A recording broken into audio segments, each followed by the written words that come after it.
Hi കൂട്ടുകാരെ, ഒരു അടിപൊളി കോവയ്ക്ക തോരനാണ് പറയുന്നത് കേട്ടോ. കാലത്ത് ഫുഡ്, അതായത് ചോറ് കഴിക്കുന്നവർക്ക് ഇത് നല്ലതായിരിക്കും എന്നാണ് എൻ്റെ ഒരു അഭിപ്രായം. വളരെ സിമ്പിളായിട്ട്, വളരെ എളുപ്പത്തിൽ, വളരെ രുചികരമായിട്ട് ഉണ്ടാക്കാൻ പറ്റുന്ന ഒന്നാണിത്. അതിന് നമ്മൾ ആദ്യം ചെയ്യേണ്ടത് കോവയ്ക്ക എടുത്തിട്ട് 4ആയി കീറി അരിഞ്ഞെടുക്കുക.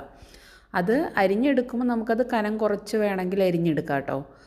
വട്ടത്തിലും വേണമെങ്കിൽ അരിയാം കേട്ടോ.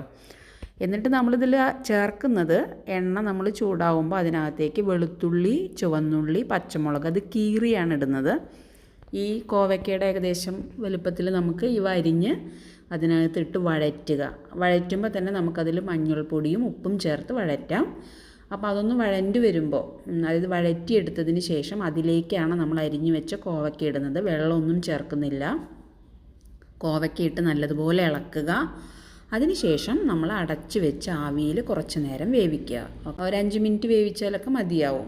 നമ്മുടെ തോരൻ അപ്പോഴത്തേന് റെഡി ആയിട്ടുണ്ടാവും കേട്ടോ. ഇതിൽ നിങ്ങൾക്ക് നാളികേരം കഴിക്കാൻ ഇഷ്ടമുള്ളവർക്ക് ഇതിൽ നാളികേരം ചിരവിയിട്ട് ഇതിൻ്റെ കൂടെ ആഡ് ചെയ്യുന്നതും വളരെ നല്ലതായിരിക്കും. അപ്പോൾ മോർണിംഗിൽ നമ്മൾ ചൂട് ചോറും അതുപോലെ തൈരും കൂട്ടി കഴിക്കാൻ നല്ലൊരു തോരനാണിത്.